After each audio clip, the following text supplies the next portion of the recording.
This isn't the first time that we've seen this in Canadian history, where a narrative has been created, people have been prosecuted, even convicted, only to find out later on that it was actually a government operation for a political means and to meet a certain political end. And I was told by one of the criminal lawyers, because of course my husband was involved in this up until a point where he took a plea deal, which is another story all on its own, that in interacting, that I shouldn't get caught up in the truth, that the courts in Canada don't operate on the truth, they operate on probability. And that really rubbed me the wrong way. Both Chris Carbert and Anthony Olenek are charged with conspiracy to murder.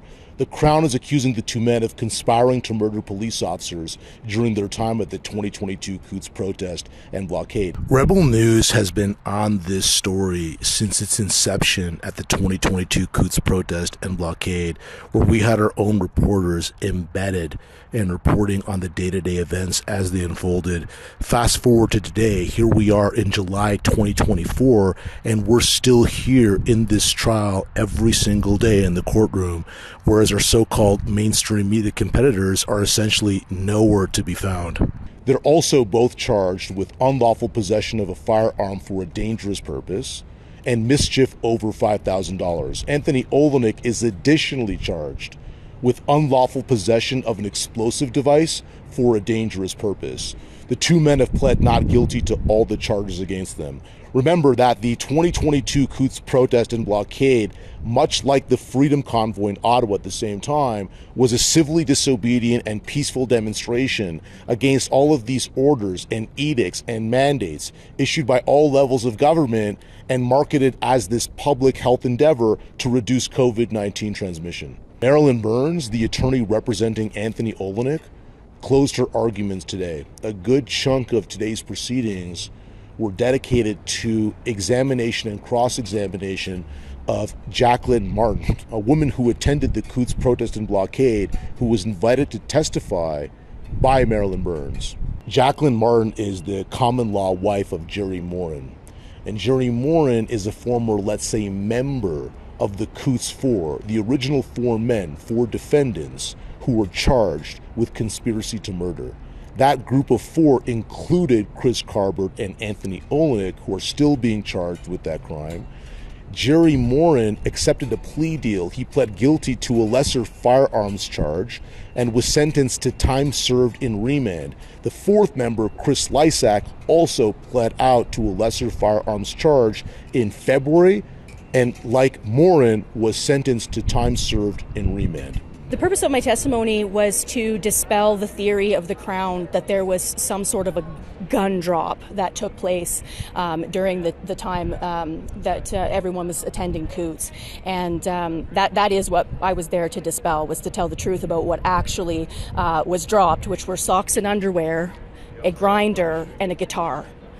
Yeah, it's been implied previously through the prosecution's arguments that guitar cases were used as transporting devices for weapons. So it relates directly to that. This isn't the first time that we've seen this in Canadian history, where a narrative has been created, people have been prosecuted, even convicted, only to find out later on that it was actually a government operation for a political means and to meet a certain political end.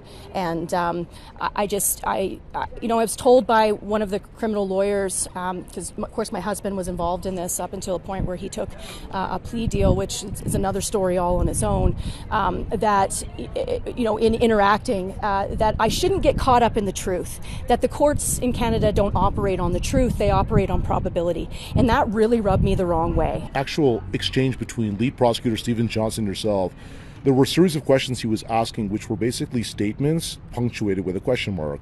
He was saying things like, "You're upset, you're unhappy, you want these men to be free." What was going on there, and maybe you can share with our audience how you replied to those questions?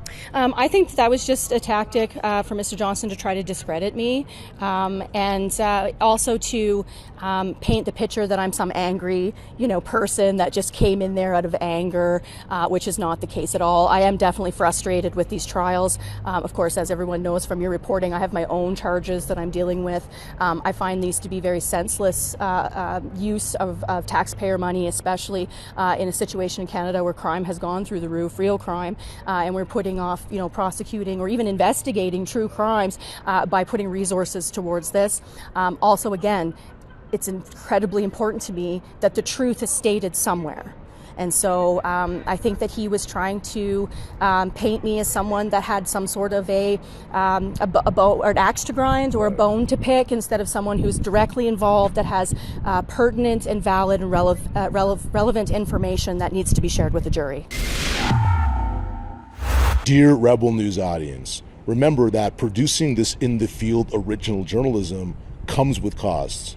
And that's where we at Rebel News depend on our beloved and generous audience to keep this journalistic enterprise going via donations. Because also, we're not getting handouts, we're not bought off by the federal government as our so-called mainstream media counterparts are. So please visit truckertrial.com, contribute, and also check out our ongoing coverage.